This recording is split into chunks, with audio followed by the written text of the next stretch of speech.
आमच्या बाबतीत कोणी जरी काय विरोधी पक्षवाले जरी बोलत असतील तरी आमची पूर्ण शिवसेना पक्ष तुमच्या पाठीमागे आहे. तुम्हाला जर गोळी मारली असेल तुमच्यावर तर तुम्ही त्याचं प्रत्युत्तर दिलेलं आहे. काही मनोधैर्य खचून देऊ नका. पूर्ण शिवसेना पक्ष तुमच्याबरोबर आहे. एकनाथ शिंदे साहेबांनी सांगितलं जा कुठेही त्यांच्या ट्रीटमेंटमध्ये कमतरता भासली नाही पाहिजे. पूर्णपणे आमचा शिवसेना पक्ष तुमच्या सोबत आहे. तुम्ही जे केलेलं आहे तुम्ही लोकांचं संरक्षण करता तर स्वतःचं संरक्षण करणं पहिलं काम आहे आपलं. ते तुम्ही केलेलं आहे. त्याला निसर्गाने न्याय दिलेला आहे. करावं तसं भरावं. त्याला जे काही झालेलं आहे त्यांनी जे वाईट काम केलेलं त्यांना देवाने शिक्षा दिलेली. पण तुमच्या पाठीमागे आम्ही पूर्णपणे आहोत. अख्खी शिवसेना पक्ष तुमच्या पाठीमागे. आणि साहेब खूप धन्यवाद. कारण तुमच्यामुळे आम्ही सर्व महिला सुरक्षित आहोत असं आम्हाला वाटतंय.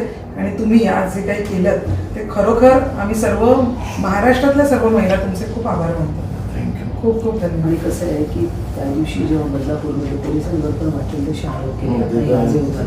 त्याच्यामुळे काय नाही बघा पण सगळा महिला वर्ग त्यांनी आज समाधान व्यक्त केले आज. आणि खरंच म्हणजे तुम्ही स्वतःची काळजी घेतली हे महत्वाचं आहे. We are all with you. आम्ही सर्व महिला तुमच्या पाठीशी आणि काळजी घ्या आणि टेन्शन घेऊ नका. आपण नंतर भेटू. लवकर बरे लवकर बरे व्हा.